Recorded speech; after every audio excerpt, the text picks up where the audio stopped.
right, hi everybody. Welcome to the latest webinar in our chapter webinar series. My name is Bahia Simons Lane, and I'm the Executive Director of USJETAA. I'm also a former president of the Florida JETAA chapter. Today, I will be moderating the webinar with our speakers, Monica Yuki, Mark Frey, and Adam Lisbon. Unfortunately, Greg Black from JETAA Southern California had something come up and can no longer join us, but I will speak briefly on the how and why of chapter co-presidents in his stead. So this webinar is part of our chapter webinar series, which is designed to address topics relevant to the JETAA chapter leaders and provide useful advice for the growth and sustainability of the JETAA chapters. If you're not familiar with USJETAA, we are the United States Japan Exchange and Teaching Program Alumni Association. We're an independent 501c3 nonprofit organization that supports JET alumni and the JETAA chapters. We're actually now taking applications for our JETAA chapter leadership program, where we visit 3 JET Alumni Association chapters each year to hold a tailored workshop with the chapter leaders on any specific area they want to focus on.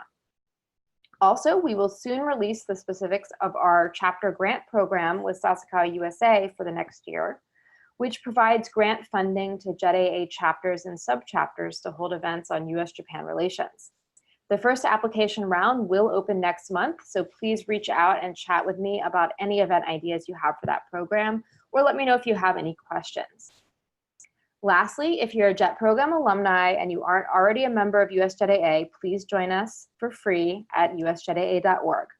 Or if you'd like to support programs like this one, consider becoming a sustaining member or donating. We rely on grant funding and donations, so every bit helps. Before we start, I'd also like to let you know that we are recording the webinar and we will post this on our website and YouTube channel later. Please hold your questions until the end or type them anytime using the chat or Q&A features. During the Q&A portion of this webinar, you can use the raise hand function if you'd like to ask a question using your microphone. Otherwise, I will read your questions out loud for the panelists. All right, now it's time to begin. First up, we have Monica Yuki and Mark Frey. Monica, can we hear you? Yep, I'm here. All right, so I don't see Mark. My partner in crime, maybe he'll arrive right in the nick of time. Well, he came on, and we have one phone call listener, but I don't know how to allow a phone call listener to speak. So Mark, if you're there, please join us via the web interface.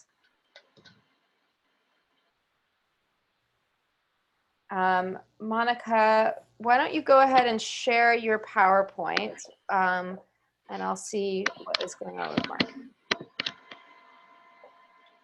Okay, thank you, Bahia. I had such a great time working with Mark Frey in this presentation. We have both been presidents of our chapter, so we figured this would be a good way to share some of the ins and outs, the good and the bad, of having the role of a JETAA president or just being a leader on any level within the chapter. So here are who we are and what we look like. I've been involved with JETAA since 2005 after finishing the JET program and moving to New York. I feel I have a pretty traditional move up the JET ladder because I started as a JET, then as an alumni I was a committee chair, a vice president, then a president of the New York chapter for 4 years.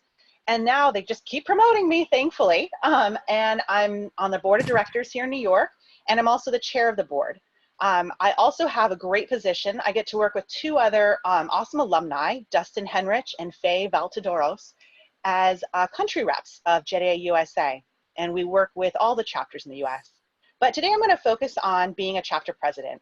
I loved being a president of a chapter because of the team I got to work with. First off, being a president after so many strong leaders before me is really valuable. I stepped into the president role with already nonprofit status. They'd already laid the groundwork.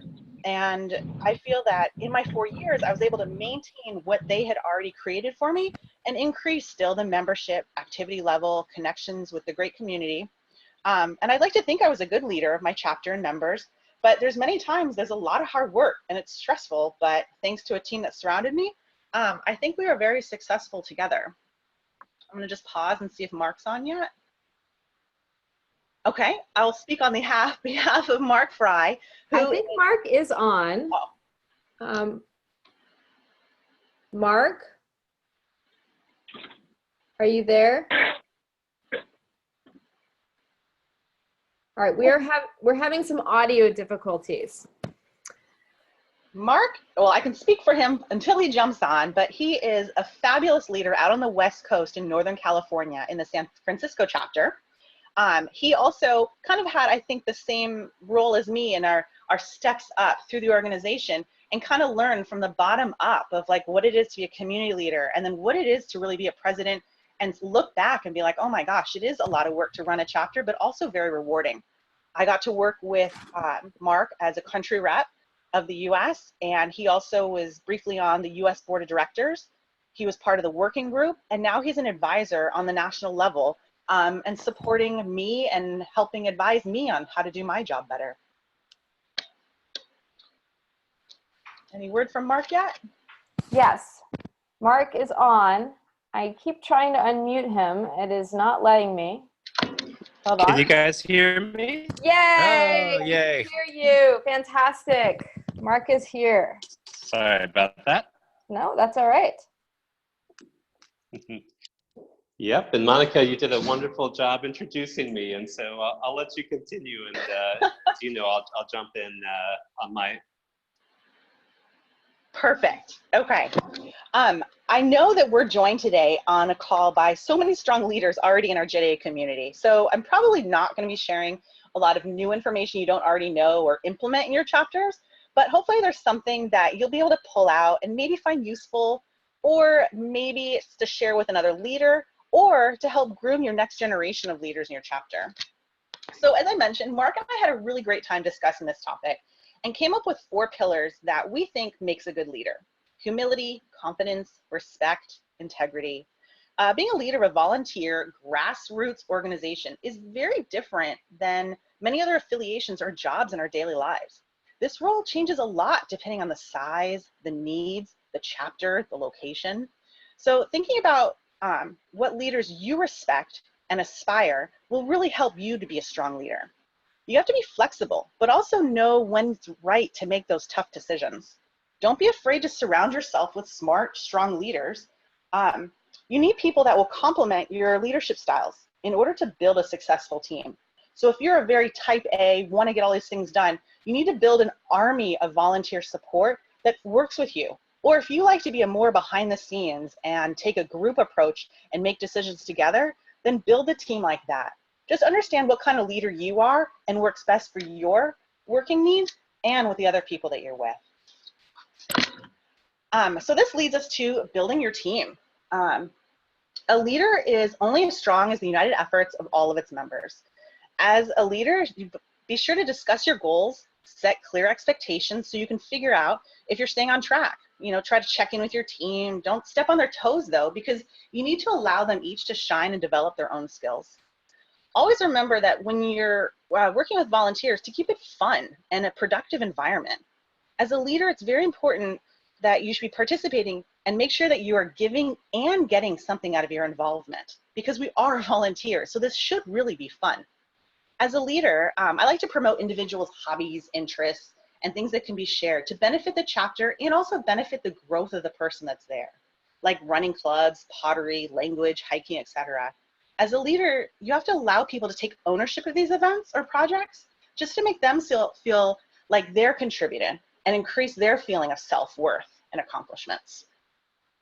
Mark, I'm going to pass it over to you now. Great, thank you. All right, so I'm going to lead you through some of the high points that I've learned over the years in terms of the internal parts of being a leader, which is managing your chapter. And so, as Monica mentioned, you know, getting the right team in place is so crucial. And that means that one of your main roles as a president is as a recruiter. And so when I took on the role of president, the first thing I did is I gathered my team. And we had a lot of great people involved in the chapter, a lot of great officers that I leaned on really heavily. But I also went out and recruited. And so great example of that is Jen Morosky, who is a very strong leader of the Pittsburgh chapter in JETAA and, JETAANC. And she moved out to the West Coast. And as soon as I found out that happened, I had lunch with her. And I said, Jen, I don't know exactly where your passions lie with JETAA, but I'd love to get you involved in whatever capacity, you know, that you'd like. And sure enough, Jen being Jen, you know, she took that on. She served great in a membership development role. And fast forward, you know, I stepped down and she became my successor. So you just never know, you know, how people are going to develop and grow. And you never know who, you know, the next person and the next leader is going to be. And so recruiting that team, I think, is the first step so that you have the support you need to be able to run the chapter effectively. And I like to call it the leadership pipeline, you know. Who are the people that you're grooming and developing? Because that's another huge part of your role is to develop your team. Now, there's some logistical things and some really important things. There's even legal things that are part of your responsibility as a chapter leader. And so logistically, I think it's important to set really clear goals for your team and a vision that you can get people to come on board and share that and share the excitement of that. And then, you know, as you go along, measure your progress. You know, are you close to the goals? Do you need to adjust them? And then also, you have more serious responsibilities, which is you have overall kind of responsibility for the finances, and also you want to guard against these legal and other risks that might face your chapter. And so that's also one of kind of, you know, the buck stops here in terms of your role as a leader. And then finally, you know, you do have a bunch of great technology tools out there to help you along the way. We've had great success using Slack. I know others of you out there have experience with it, which is just a great way to you know, create different channels for the different things that your chapter is doing. And you have a kind of an app on your phone, you know, that makes communication easy. But there's a lot of other tools out there that you can use. Google Suite is another great one that we've leveraged. We've leveraged Hangouts, you know, so we can have virtual meetings and that sort of thing. So if you could go to the next slide, please. And so this is just a snapshot of kind of an executive committee dashboard that I created when I was president. And I realized that we had a bunch of different information that was scattered all over the place. And I wanted to centralize it. And I thought the best thing would be in a Google Sheet that I could share out and have my team contribute on. And so we set up different tabs, and you can see the list of, you know, the different things that we stored in that one sheet. And so it's just a one link, you click on it, and you have your whole chapter's operations in front of you there. And you can add and adjust as needed. And then, as I said, you can ask your team to pitch in as well. And it worked out really well for us. And then that document became the basis of our meetings, and it helped to drive the agenda. Next slide, please. All right. And apologies, Monica, am I taking this slide as well? Yes, you are. All right, perfect. All right, so we covered kind of some of the major internal duties, and now this is kind of the more of a fun part, the external, representing your chapter. And so just like you were an ambassador on the JET program, same thing as a chapter president, and maybe even more so in some ways, because, you know, you're in your own community. And so you don't get to leave it, you know, if your reputation goes south, it's like you got to live with it. So make sure that you're the kind of leader and person that people perceive well, and that you reflect well on not only the chapter, but they're going to judge all of JETAA, they're going to judge the JET program, and anything related to that, to kind of how they see you. And so not to, you know, put pressure on you guys, but just kind of keep that in mind that, you know, it's not just about you. You are really representing all of these different other great programs. And so this extends to social media, which is in the news all the time about people who are stumbling on social media. And so just be thoughtful about it. You know, I think everybody's getting a lot more savvy about that. So it won't be a problem. And then, you know, as your schedule allows and as your passions dictate, you know, like I said, this can be the fun part where you're representing the chapter, you know, and you're kind of the figurehead at consulate or community events. It also gives you great positioning and a great role to be able to reach out to other like-minded organizations and forge links with them, you know, kind of leader to leader. And then you can balance that role with your role of running the chapter, and it is a balance, you know, and you'll find the right mix there. But just know that if the kind of your public role, if you will, gets to be too much, it's the perfect opportunity to share some of those opportunities in terms of going to the consul general's residence, you know, for their delicious sushi, and you can give that role and delegate that to someone else and another deserving officer as a kind of a reward. Next slide. All right, I think I hand it back to you. Is that right, Monica? Well, you can do it too, Mark, or we can balance it between each other, because this is such an important thing so that there's no burnout. And we all know how tough it is to not just be a member, but to be a leader, to be a committee organizer, whatever it is. And as I mentioned before, you have to make sure that you're personally vested into this organization because you want to be there and you want to lead and you want to do things for others. Because as a volunteer, you have to look out for your own interests, and then as the chapter as a whole. A lot of times I try to put the chapter's needs first. Like if I'm going to post something on social media and it's chapter related, I definitely, you know, give a nod to the chapter for it being there. Or if I'm at an event, I'm there on behalf of the chapter, just as Mark mentioned, and it's not as a personal thing. But you have to balance it and know when to do it as a personal thing or as a chapter thing, and maintain a balance between what your goals are and your time. Everything's a balance. We also want to know whether you're a chapter leader or a chapter member, this is the network that you get to work with. You're fully supported. And this is just kind of a basic example of what we were thinking. But really, as a JETAA chapter, even as a member, you have direct access to all of these. Don't feel that you have to go through us to do, you know, speak to other chapters or anything, because as you know, you can get so much information from your fellow peers, officers. There's a JETAA Facebook chapter leaders group where you can post questions and ask things. Your country reps are always available because we've been around for ages, and probably have had a lot of the problems that you've had, whether it's members not showing or reaching out to senpai, or even like legal issues. We're always here for that. So there's no need to reinvent the wheel, and we're always happy to share their information. And by reaching out to former officers and senpai in your organization, it increases their activity level and gives them a reason to still be involved. I personally need to be better about doing this, but a while ago I hosted a dinner just inviting back past officers and just to celebrate their, you know, what their contributions would be. Because as a leader, you don't want to stand alone. You really want to pull in the leadership advice from the people, and they can share their back in my day kind of stories with you. Because maybe you're dealing with something now that they dealt with before and maybe found a solution for, or maybe you're finding the solution now. And then I think just to kind of wrap it up here, we just want to start with, I'm going to start with the don'ts so that we can end on a high note.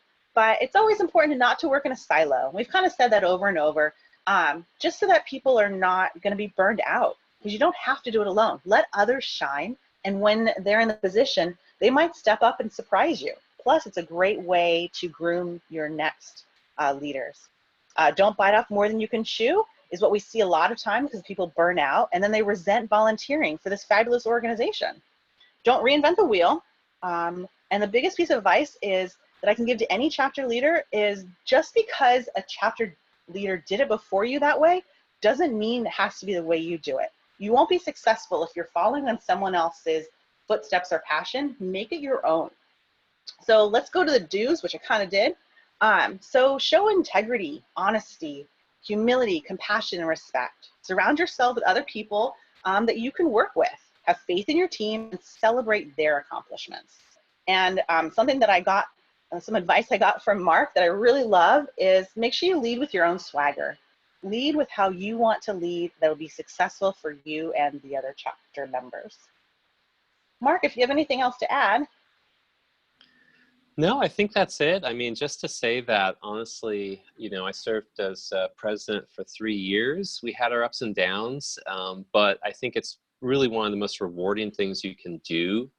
And as Monica said, it's so important just to do it in your own style and to make it manageable for yourself so that you know, 80% of the time, at least, you're having a good time with it.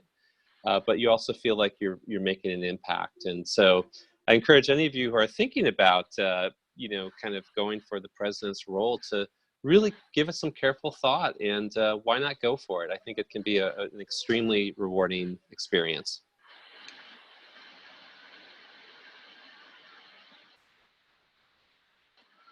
Thank you both so much. That was really interesting. We've had a few questions come in. I just want to remind everyone we are going to hold the questions until the end, but I definitely saw them and we will address them at the end.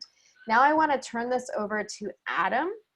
Adam is going to talk about his personal experience as kind of a case study for JETAA Rocky Mountain. Adam, you're now unmuted. All right. And you should be able to share your screen. Okay. And everyone can hear me all right? I can hear you great. Okay, awesome. Let me grab my...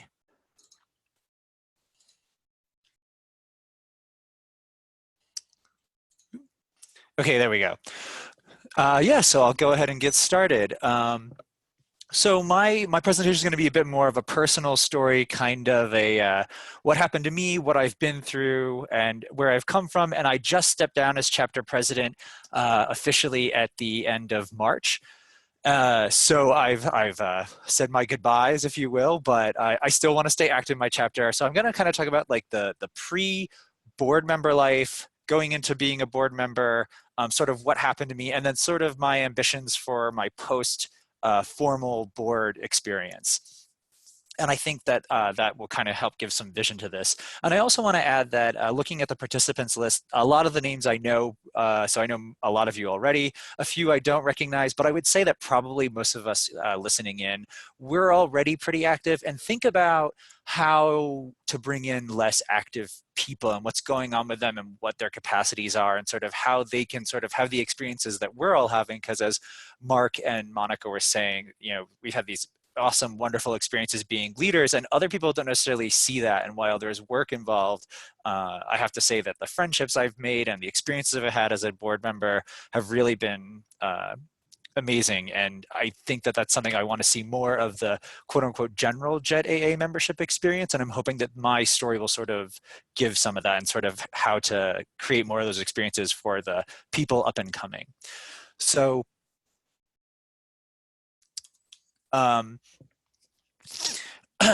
so like I said, the highs and lows of being a president, the before, middle, and after, and stepping up and accepting the mistakes you're going to inevitably make, because that's just kind of part of being a leader and kind of being okay with that. We've all done it. We don't usually advertise that aspect of it, but and nothing too bad has ever happened. But it is important to realize that if you're going to do new and exciting things, you will eventually mess up a little bit, but that's kind of part of the excitement and the fun, and you grow as a leader when you take on the presidency, especially. So here is some of my personal history. So I was a JET in 0407. I was in Kobe City. And then I came back from JET, and I'm going to guess many of you also had a sort of post-JET life crisis where you didn't know what you were doing. So I moved back to New York, and I went to a bunch of New York events. And then I decided that I was going to move to San Francisco because I wanted to, and happened to meet Mark there at a happy hour many, many years ago before he was ever the president. So lived out there for 2 years, and I got to have a lot of experiences. And I'll kind of talk about, I did participate in JETAANC as well, and I'll talk about what happened there in the next couple slides. And so then after that, I kind of disappeared off the radar a little bit. I went back to graduate school. I did go down to New York occasionally. I was up in Albany, New York. It's about 3 hours away from the city. So I would make it down for the bigger stuff occasionally, but had my own things going on at the time when I was living up in Albany. And then the big life-changing moment was moving to Colorado. And again, I was like, there must be a JET chapter here. Let me find them. And sure enough, I did. And that was when I finally had my opportunity, after kind of stabilizing, finding my career, the window opened to really participate on a board. And so think about your membership and everyone's lives and kind of what they're going through. And you want to sort of always hold that door open for potential members to kind of step into it. And my opportunities to go to events in JETAA New York and JETAA Northern California sort of gave me a sense of vision for what I could do in a board position. When I was on the board, the two biggest things that happened was I went to my first national conference in Detroit, which was a blast and amazing. And I met so many amazing people at Claire, and really understood the bigger context of JET and not just being sort of isolated in my own chapter. And then, of course, that came to fruition a few years later when my chapter hosted the national conference in 2018, which was an absolute blast. Nothing quite like it, and hopefully I'll get to do something like it again, but it was really amazing. And then finally the time came to step down. Other things started to take my time away from the board, and it was a really difficult decision. I didn't want to do it initially because I felt like I'd learned so much from the national conference, and part of me, I have a cat on my lap that's trying to stretch out the cords. And I learned so much from the NatCon, but I also had other obligations coming up. So this summer, I'm going up for tenure, which is a pretty big deal in the academic sphere. And I realized that I had to make the decision to step down, and it was important to make it sooner than later. So we'll kind of jump into more of my life on the board itself. So just remember that each of us kind of brings a version of ourselves to the board, and that flavors what we can contribute. So in my case, I'm a librarian. I'm into information management and how to sort of present it in a way that's easily consumed, how to keep track of things. So secretary was the position that I really wanted. It made sense to me. That's what I wanted to do. And I really didn't have my eye on the president position at all, but I'm glad that I made the choice to take a different type of position and see the board in action and observe for a while and kind of figure out where I fit into it and sort of build my identity as a board member with something more low key or less visible maybe to the members. So I sort of innovated on the back end, changed things around, and kind of kept building things up a little by little in the background. I sort of came into the chapter when things were kind of on the downswing. And this is something about smaller chapters that's really important, is that with a smaller chapter, there will be times where things really quiet down. There just aren't enough people. And so recruitment is, even with people who come and join your events, you can't always fill your board. We've always sort of had maybe one position floating that hasn't been filled. Right now, we don't have a VP, but we've all sort of managed to dole out responsibility and kind of take care of things anyway. And so you have to kind of expand your chapter's activities or contract them accordingly. Like Monica and Mark were talking about, it's really important to avoid burnout. I think that's actually been a pretty big problem in our chapter communities, is we contribute for such a long period of time, and then we do in fact grow to resent those positions. So it's important to know to step away sooner than later. And I'll talk about sort of the preparation of stepping down. Having lived in California, New York, I saw lots of different possibilities. When I was in California, I got to organize and host the pre-departure orientation for the jets leaving from the San Francisco area. And that was an absolute blast. And that really gave me a taste for it without having had to have been a board member. And so what kinds of events are you offering that give your general members and not just your board members a chance to lead, a chance to plan, even if it's something really simple like a book club or going hiking, really low key things that make people feel involved, and is an opportunity to sort of pull those people in slowly but surely. Another thing too is that with smaller chapters, we tend to be a bit more intense about asking people to join boards. Like we get new blood just showing up at a meeting. We're like, hey, do you want to join the board? And it's kind of important to remember that you'll need to sort of build your friendships with those people before you sort of so aggressively reach out to them. So try and hold back if you know that your recruitment is going to be a little bit tight in the smaller chapter. And finally, especially for sending up to the presidency, no one is ever really ready to do it. I don't think anyone quite knows what they're getting into when they join, but it's always a great experience. And I wouldn't say it's trial by far. Good planning and thinking ahead and working with your team makes all the decision making happening a lot smoother, but it's really important not to just sort of lead from the top. That said, however, sorry, I'm going to jump ahead one slide. So that said, in 2016, I was able to become the president of JETAA Rocky Mount, and I changed a lot in the 2 to 3 years that I've led the chapter. So when I started, I was a really intense top-down leader, which is actually really not in my personality. In some personality tests, it's called a dominating personality, and I'm actually much more of like the sort of planner and collaborator type. Usually I'm looking for consensus before I do anything, but our chapter had sort of been through a rough bit, and I really wanted to kind of see things turn around, and so I poured a huge amount of energy into things. And that was actually easier for me at the time because I had been secretary. So I knew where everything was in our drive. I had all of our information. I'd read literally everything. And I was able to bring in a really awesome treasurer, Michael Matson, who really made things a lot easier. I don't quite have the financial mind, and he did. So between the two of us, we were really able to do a lot together. And so I really led from a strong kind of top position. What I wanted to do, I did it. We held lots of different events and kind of got a lot of traction again, and slowly sort of became a regular chapter. And that was really a climb to kind of getting the chapter to sort of be visible again.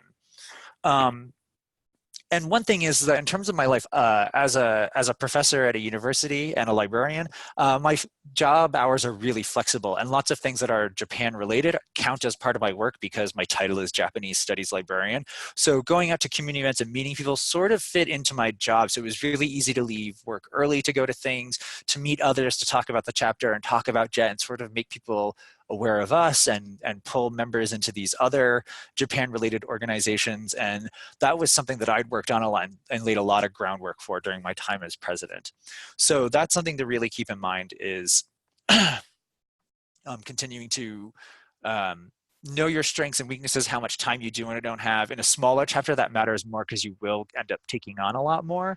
But you also don't necessarily have to plan huge, big events that some of our larger chapters are able to do because you have more people living closer together in places like New York City or the Bay Area. Like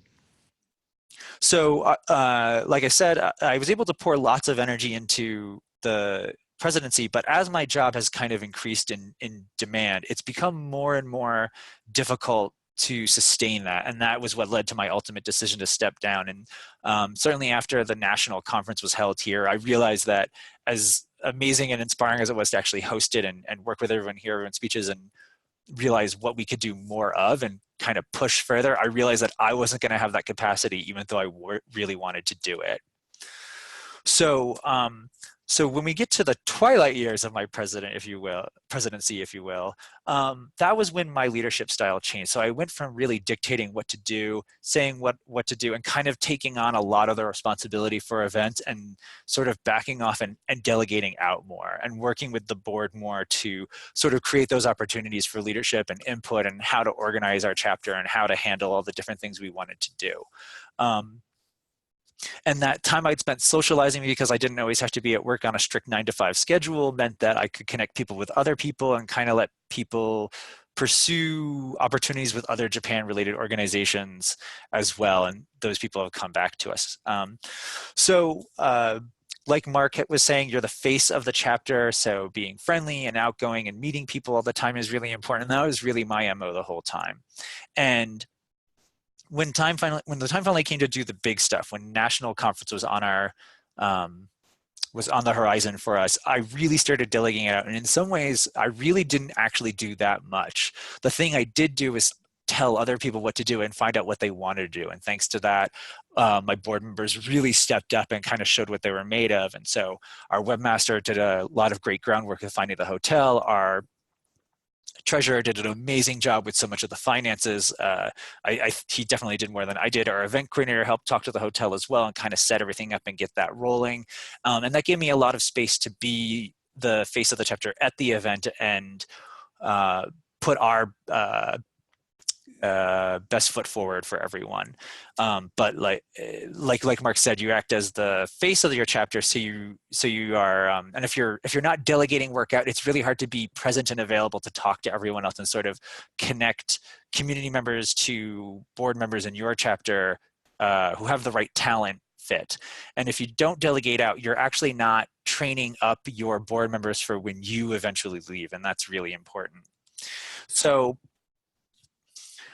when you start out, be ambitious, be energetic. It's really exciting. The world is your oyster. You kind of bring a bit of your own energy to it. You get to be a leader. In my job as it is now, I don't get a lot of leadership opportunities, but JETAA has really filled that need for me.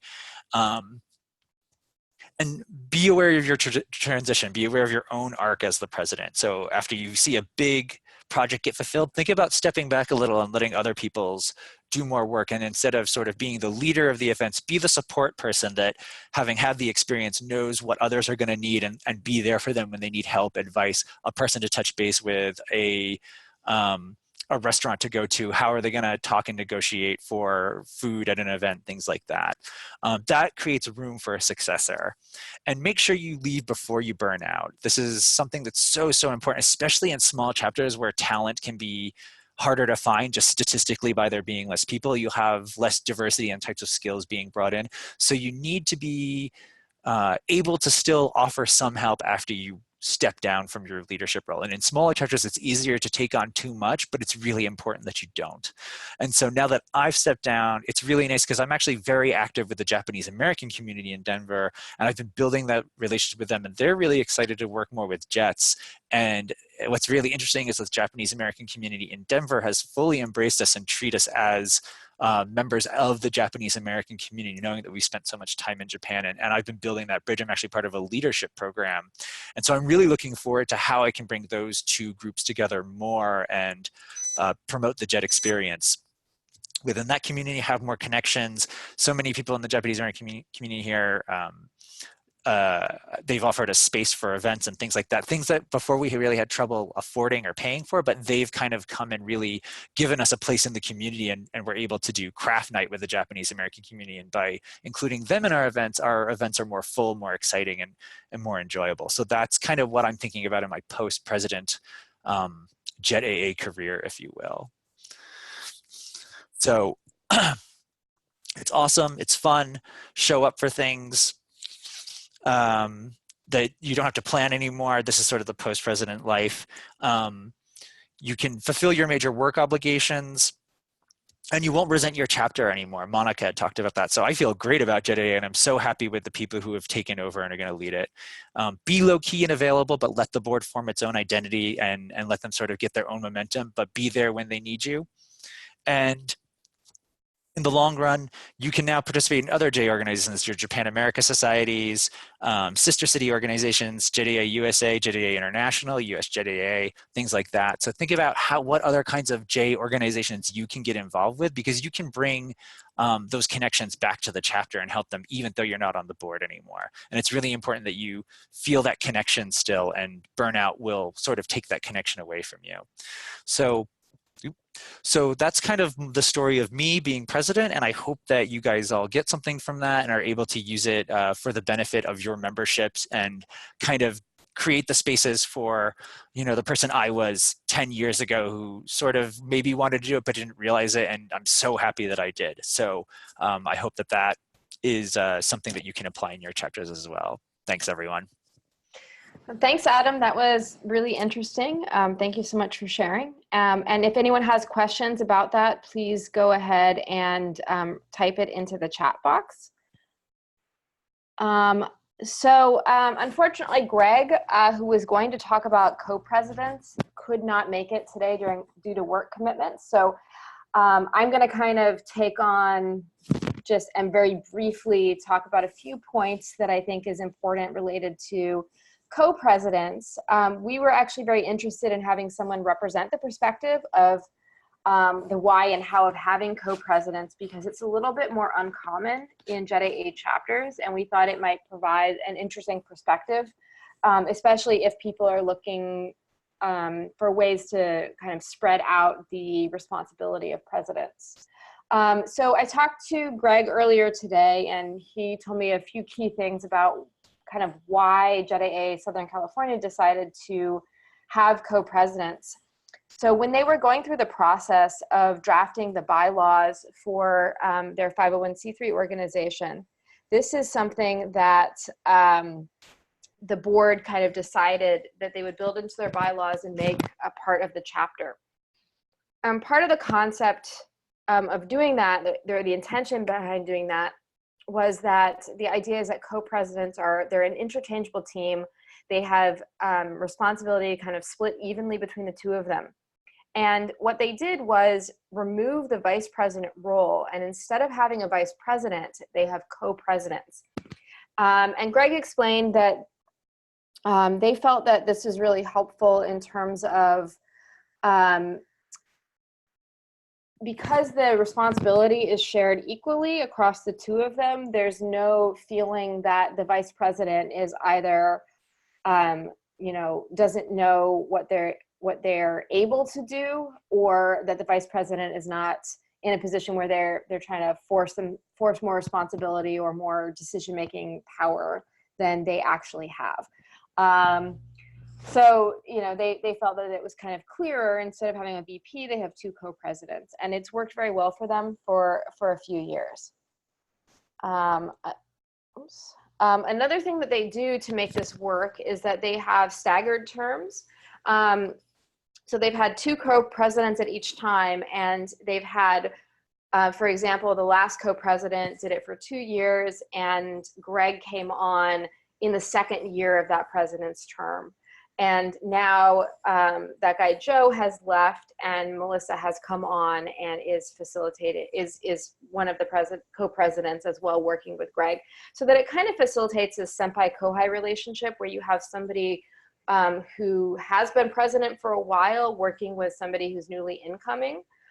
This is actually something that we did in Florida as well. Although we didn't have co-presidents, we do have when I was there, we did have 2-year terms, and I believe they still do, so that none of the positions were all changing at the same time, so that you could maintain and keep a lot of institutional knowledge, which is important and helpful to the chapter. Greg also mentioned that the co-presidents alternate national conference attendance, so that it's not any one person's kind of responsibility to go each year, and they're both kind of benefiting from that experience. So I know this is super brief. I'm sorry that Greg couldn't be here, but those are kind of the basic points that he wanted me to make sure to cover. All right, so now we're going to move into the Q&A portion of the webinar. There's a few questions that have come in already. I see a few people have used the Q&A feature, and then we also have had some questions come in via the chat. So I'm going to read the questions, and then actually all the panelists, I will unmute you, so you may all feel free to respond to these questions as appropriate. So everyone should feel free to respond. So the first question that we got was, this was from the first presentation. So Dustin asked about measuring progress quarterly. This was something that Mark was talking about. So in terms of measuring your progress quarterly, how do you do that? What metrics do you use to do that? Yeah, great question. Thanks, Dustin. And here too, I mean, every situation is different, as in JET. But you know, for me, it all just related back to the goals. And so it just depends on what the priorities, the agreed priorities of your chapter are. And so if you're focused on, you know, member engagement, then it could be, okay, how many people have signed up for the Facebook or joined the Facebook group? You know, are we increasing attendance? You know, if you guys use Google Analytics or something for your website, you know, can you track engagement there with the number of clicks that people are clicking on and engaging with your social media? So that's kind of on the member engagement side in terms of metrics. Some of them might be a little bit more ineffable. I mean, they might be kind of personal goals or goals that, you know, you've set as officers together. And it might be things like, well, you know, as a leadership team, we want to have a retreat where we can talk about strategy. We can talk about the next, you know, 2, 3, 5 years of the chapter and where we want to be and do some visioning. And then you kind of mark that down as a win. You know, I'm a big fan of marking things down as a win And really, it's just, for me, it's if you accomplish anything. So it's like, if I called someone I meant to call, that's a win. It's marked as a win. You know, if I get out of the house and get to an event that I registered for, that's a win. You know, so I end up feeling at the end of the day that I'm constantly winning, and it ends up that I'm not doing anything too spectacular to do that. So I don't know, Monica, if you have anything to add to that, but that's kind of my perspective. And Dustin, very happy to talk to you more about other ways that we measured our progress. Hey, Mark, before anyone else answers, I just have a question. Mark, a follow-up question. Are you sick of winning yet? Never. No such thing. Sorry, Monica, I think you were going to add something. I was gonna say, I think Mark has like the perfect attitude about it.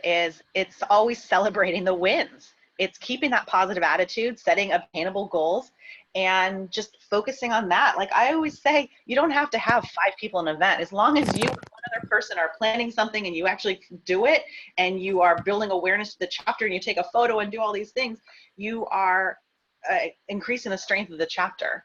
But it is important to have check-ins and measurable goals, especially for larger chapters where you have a lot of little balls running all in different places, to have that monthly meeting. I know Dustin's chapter out in Heartland, they're really good about staying on track and doing monthly meetings. A lot of other chapters do it quarterly, but it's really tough for chapters that are really spread out. So getting into a system where you're communicating openly over email or social media is such a benefit. And I would add, as being a small chapter, when you're kind of trying to metric things, we actually have a Google form that we fill out after every event. So everything is auto-populating into a spreadsheet. We can see if attendees are going up or down. We also track the attendance of our own board members.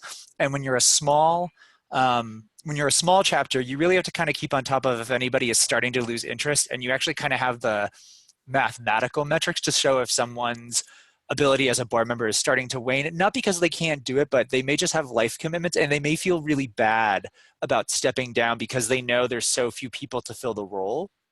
And so you have to keep those dialogues open, especially as a president, make sure people are saying how they're feeling at the moment. And you can kind of go and look back at that attendance rate and say like, hey, I see, it looks like your commitments elsewhere are really increasing. Do you still want to keep doing this? It's not the end of the world if you want to step down. So sometimes there's an element of guilt.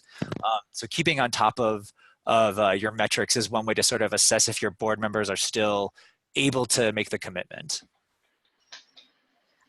Dustin, I also want to add about metrics. I mean, you may not even be able to or necessarily want to measure your progress quarterly, but on an annual basis, you can look at certain things. So for example, when I was president of Florida JETAA and I came on, our Facebook group was a private group and we had 19 members. And I kind of looked at that and I said, well, what is the purpose of this group? And it wasn't really to be private, it was to engage and reach more people. And so the board I brought it to the board and we made a decision to make it not a private group, to make it a public group, and try to increase our membership. And over time that went from 19 members to, I think now there's like 300 something members of that group.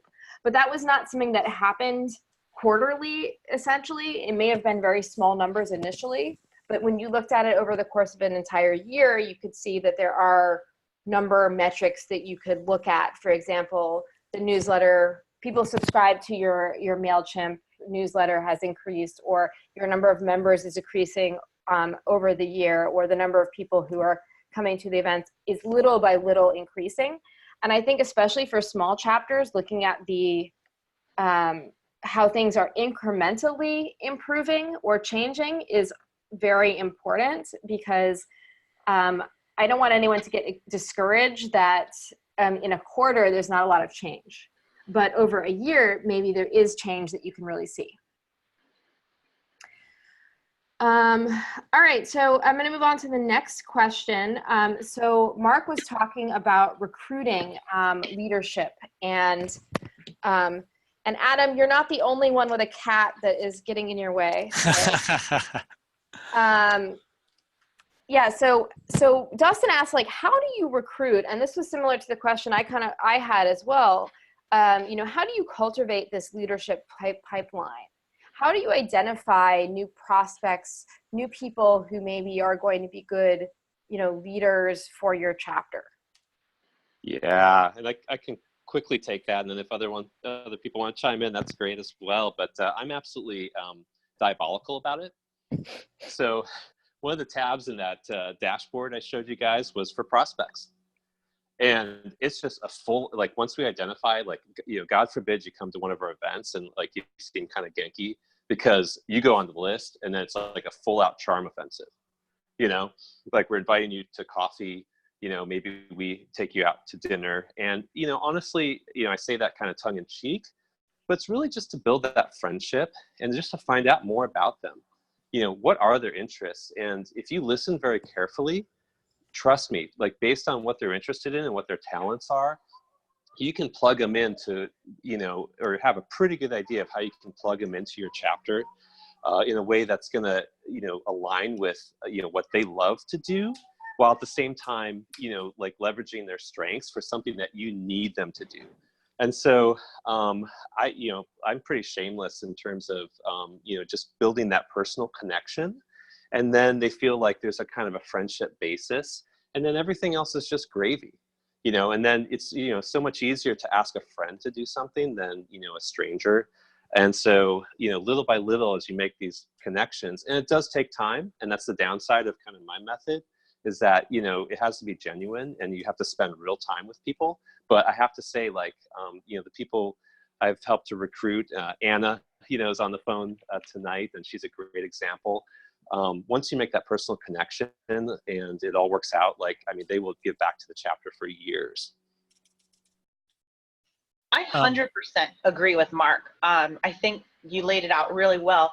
I think even coming from a large chapter in New York, you would think that we have so many people to pick from, but with the scale of events that we host, it's really scary and daunting to think that you have to be a leader of this organization. So it's having that dialogue that Mark was talking about, of saying how this is a team environment, we're working together. And there's times when we don't have roles that are filled. And we thankfully have a board of directors that sat down and just brainstormed 25 names of people we thought, maybe this person can do it. But it had to be that stepping stone first that Mark discussed, of building that relationship of, asking a friend to do something and saying, hey, we know you can do this and hold this role, but they have to have that confidence back, because you definitely don't want to put someone into a role they're not ready for or want, because they're not going to be as successful as them thinking of themselves. So it's being able to get someone to take a role as they thought themselves first that they were going to take that role. And to give an example of that in sort of real life, I don't know if anyone caught JETAA Rockies Mountains marketing blitz for the Breckenridge trip, but we only had people from our chapter come, but it was a blast, and we had so much fun just having a weekend getaway. We'd never done anything like that before. And that was just for fun. And so having fun events that people come to and enjoy themselves is its own kind of PR for joining the board. And in fact, we do have a member who joined us for that weekend that is now thinking about stepping into the VP position.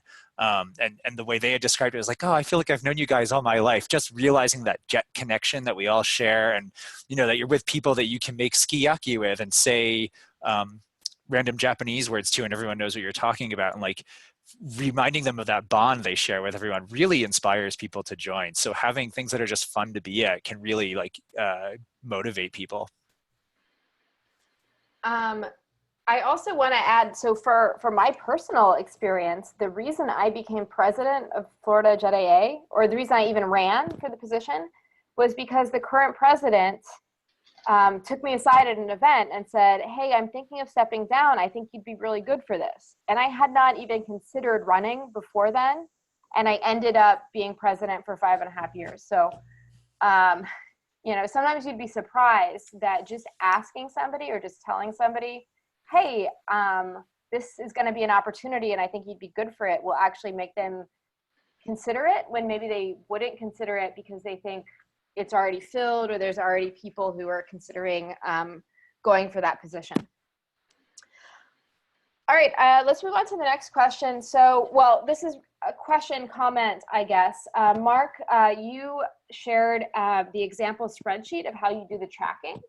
And Dustin was wondering if it'd be possible to share an example of that spreadsheet, perhaps with the personal information removed. And this is something like we could help with USJETAA. If you could create kind of a blank template that we could share, we can send that out to everybody who's attending this webinar. Yeah, I'd be happy to, and whether you use that kind of format or another one, I'm the kind of guy that has, so much going on that it's just peace of mind that like, okay, things aren't going to slip through the cracks because they're in the spreadsheet. It's like, if I put in a spreadsheet, I can kind of forget about it. So that's another great virtue of just getting things down on paper and in one place so that you don't have to worry all the time that you're missing something. Awesome, thanks. So we have a few more questions. So Stephen asks, can you give any advice for how to step away? It can be scary because sometimes people feel like other people are not going to step up, or they won't step up in the right way. Can any of you speak to that? Sure, because I just went through it actually. So I will say that it is really emotional, and I had some of those feelings as well. But I remember at one point at my job, I was pouring over work and I wasn't getting out of work until 8 or 9. And then I thought about all the JET work I had to do. And I kind of, with one of the board members I was especially close to, I sort of talked about how frustrated I was starting to feel. And I sort of caught that because there had been some conversations about burnout before, and it occurred to me that I was starting to go down that path. And I was like, okay, I think this needs to change, because I've heard a lot of anecdotes about members who'd been in chapters for so long and then were just not there anymore at all. And to lose all of that knowledge seemed really unfortunate.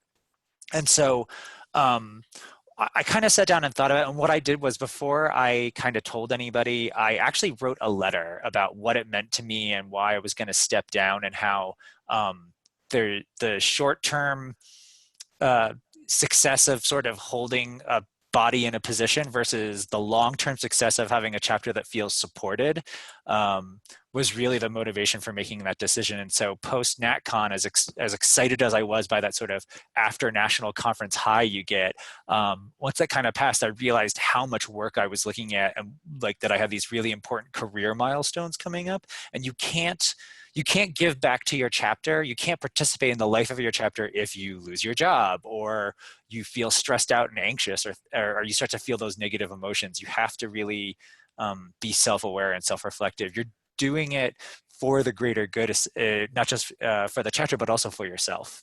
Think of it that way. Like, it is really a favor to everyone, and you need to make room for that new leadership. And if you do it sooner than later, people can grow into that. So Terry Galvez is our incoming president, and she's awesome and is going to do great things, and she's going to have a whole different take on the presidency than I will. The leadership style I had wasn't needed by the time I stepped down. And so really at that point, I was in the way of my chapter, and I came to recognize that. And I'm happy I made that decision and gave everyone enough time to accept it. And sort of they kind of took the reins on their own and started kind of a new vision for the board.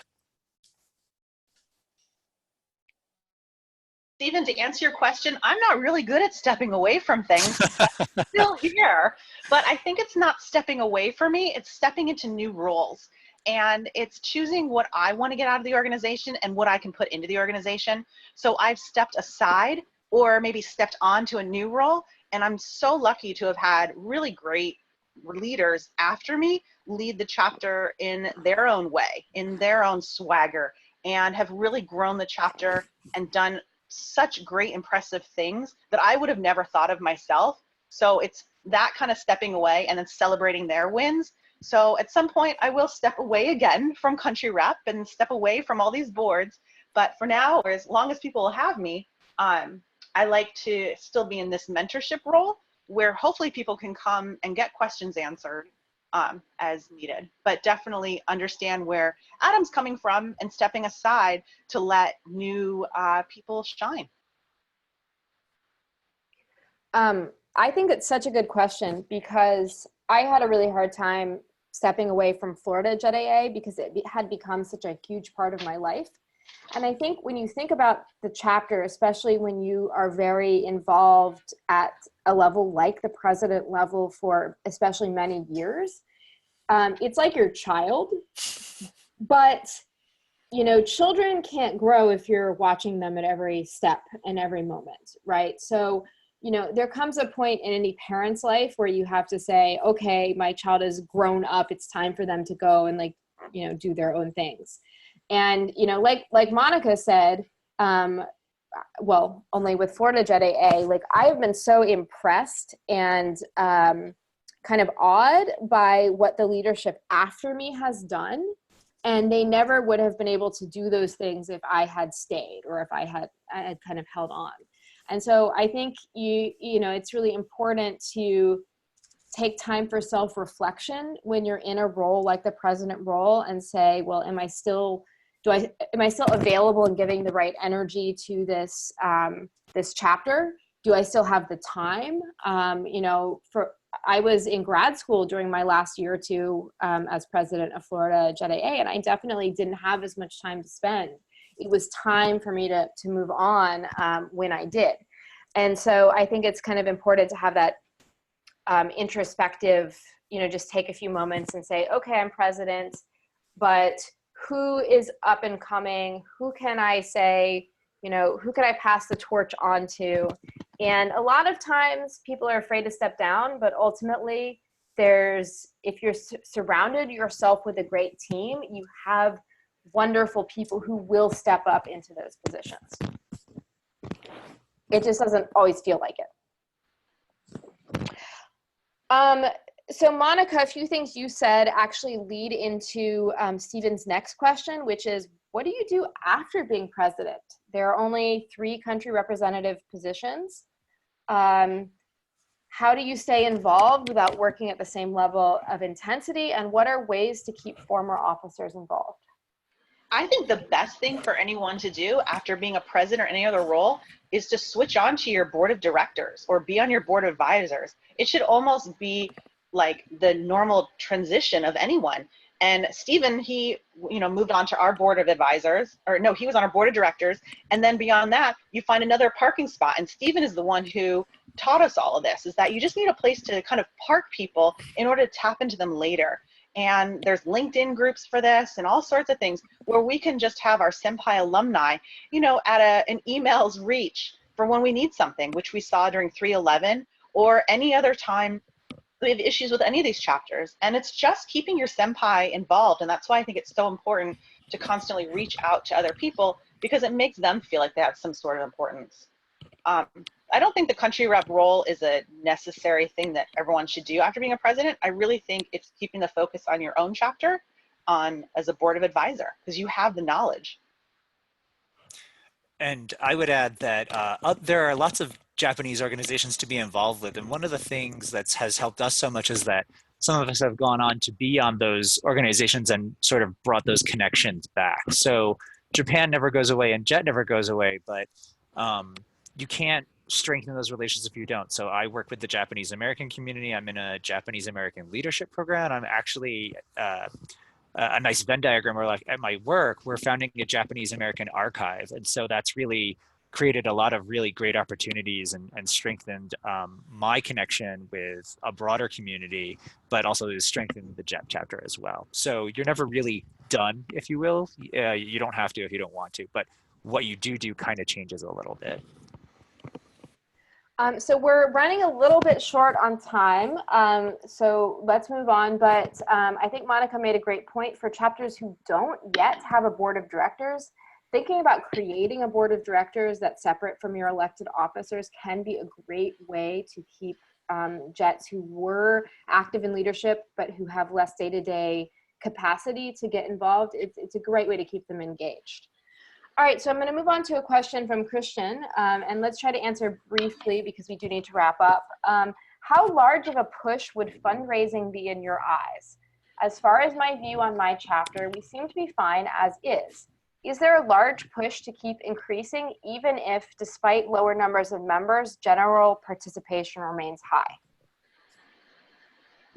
I think, yes, fundraising is important for your chapter, because there's always a concern that funding from Claire could go away. we're very lucky that USJETAA has a lot of funding and can support the chapters now, but you just never know. And I think it's important to have fundraising because those are dollars in your chapter's bank account that don't have to align with the CLARE guidelines of spending or tied to a specific event or grant that you apply for USJETAA. And it creates a nest egg for your chapter for future growth. JETAA Northern California is able to do a scholarship program. And I think that's really smart. Some chapters, you know, just think of other activities outside of what GIA will cover, and it's just good to have that. And you don't have to be a 501c3 in order to do any fundraising. It's just that the person donating the money will not get a tax break for it. I agree, and but I would also say, like, for each chapter, you should think about the chapter's goals and the needs of those chapters. So it's always good because we don't know how long we'll be able to continue having funding from the Japanese government necessarily, but at the same time, you don't want to overextend yourself focusing on fundraising if it gets in the way of maintaining your, you know, like your day-to-day efforts of your chapter, I think. So there's a balance there that I think is really important. All right, I'm going to move on to the next question from Melissa.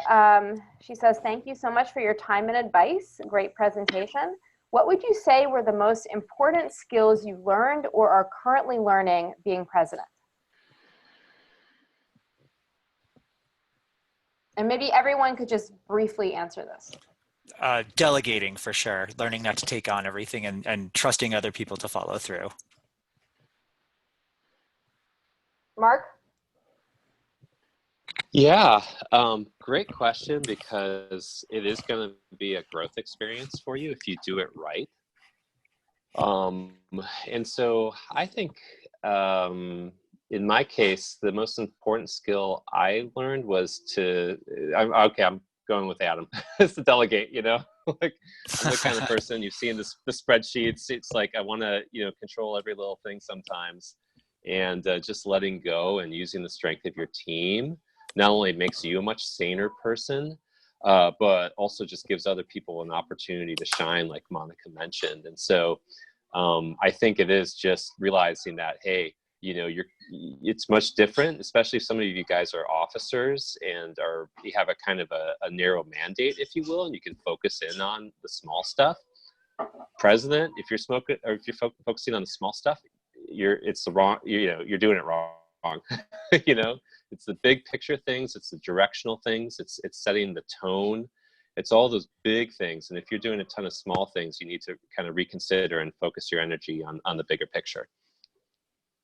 Monica? I think it's how to work well with others, but also to humble yourself and realize that others have better ideas than you, and just being like, gosh, I didn't even think of that, and realizing that you don't need to have all the answers and that someone else will carry it and contribute.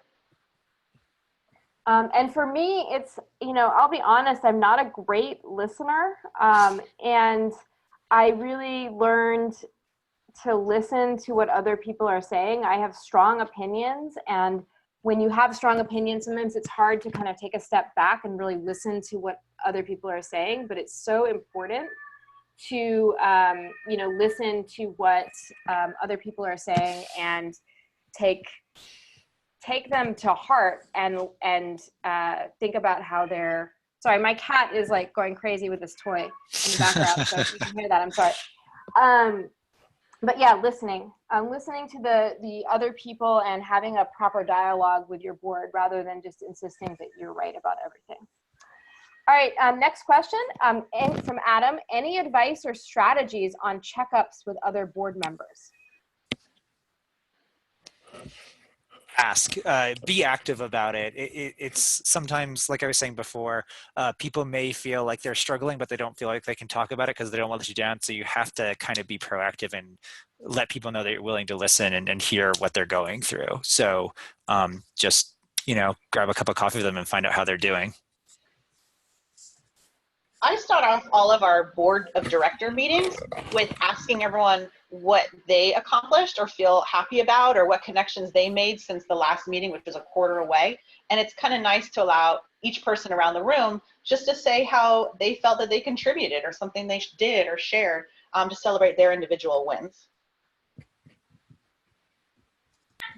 Yeah, and I'll say, you know, that's when it can be a little bit challenging to balance your personal friendships with folks and then kind of your role, you know, as a chapter leader. And so it's like you have to modulate between the two, I think. And, you know, I think it's because there's so much that you have to do to run a chapter, frankly, you can kind of err on the side of, okay, I'm I'm in my president role. And then the friendship can kind of wither a little bit. And so I think it's finding that balance where you feel like whatever else you're doing, if it puts your friendship with that person at risk, just stop it. Whatever it is, it's not worth it. And I do mean, you know, whatever it is. And so I think it is leaning on that friendship and that personal connection you have to them, and just, you know, letting them know that honestly, that's what is genuine and that's what is most important. And whatever, you know, they're facing or you're worried about them, you know, you'll work that out, but the friendship will remain.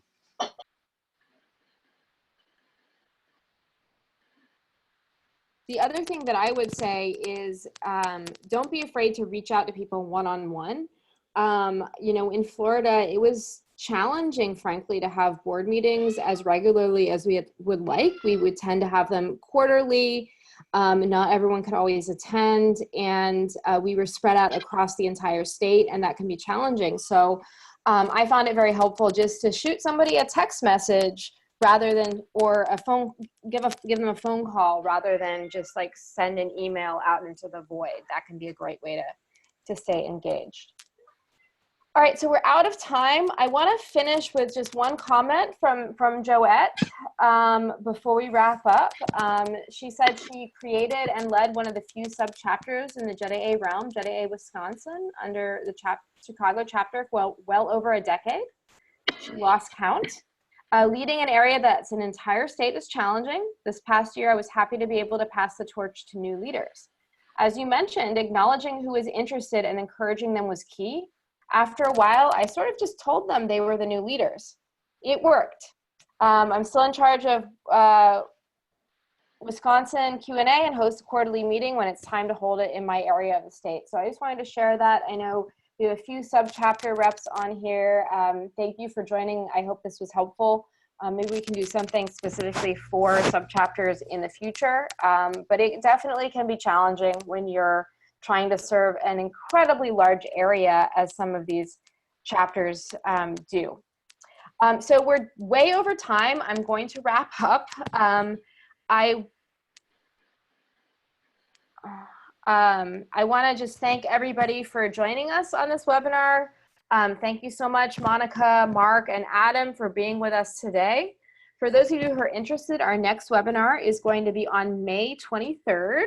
It will cover the basics of using LinkedIn tailored just for JETs by JET alumna Kamara Tofolo, who was a JET in Gunma with me and is now a resume and LinkedIn expert. So pass that on to your chapters or attend if it'll be relevant to you. You can register for that webinar on our website and our Facebook event page. Also, please stay tuned for the recording to this webinar. It'll be posted sometime next week, and it will be available on the USJETAA website, Facebook page, and YouTube. Thank you all so much for joining. If you have any questions or anything else, feel free to reach out. And I will shoot an email to everybody's inbox with a link to the recording once it's up. Thank you all for joining, and I hope you have a great rest of your night.